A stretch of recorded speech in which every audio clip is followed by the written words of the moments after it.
এখন long March হবে, এখন লং মার্চ করবো আমরা। তিনি প্রথমে বলছে আমাদের সাথে কথা বলতে, সে এখন জানা দিচ্ছে আমাদের সাথে কথা বলবেন, তাহলে অবশ্যই মানতে হবে সে আমাদেরকে ভয় পাইছে।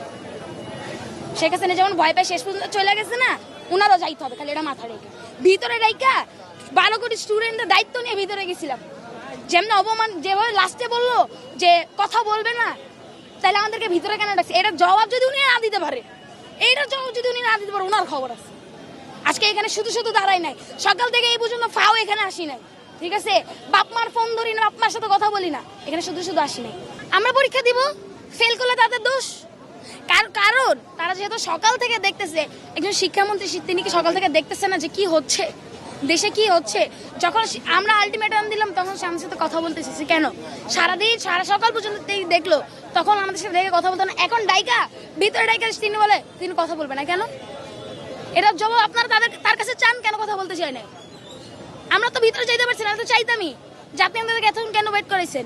উনি বাইরে আসে, আল্লাহ ওনার দুনিয়া তো গোল, ওনার সাথে যদি কোনো জোর দেখা, আমি জিজ্ঞেস করবো কেন সামনে আসেন নাই, কেন শিক্ষার্থীদের সামনে আসেন নাই? এতই ভয় পান শিক্ষার্থীদের, তাহলে কেন শিক্ষার্থীদেরকে উস্কাইলেন?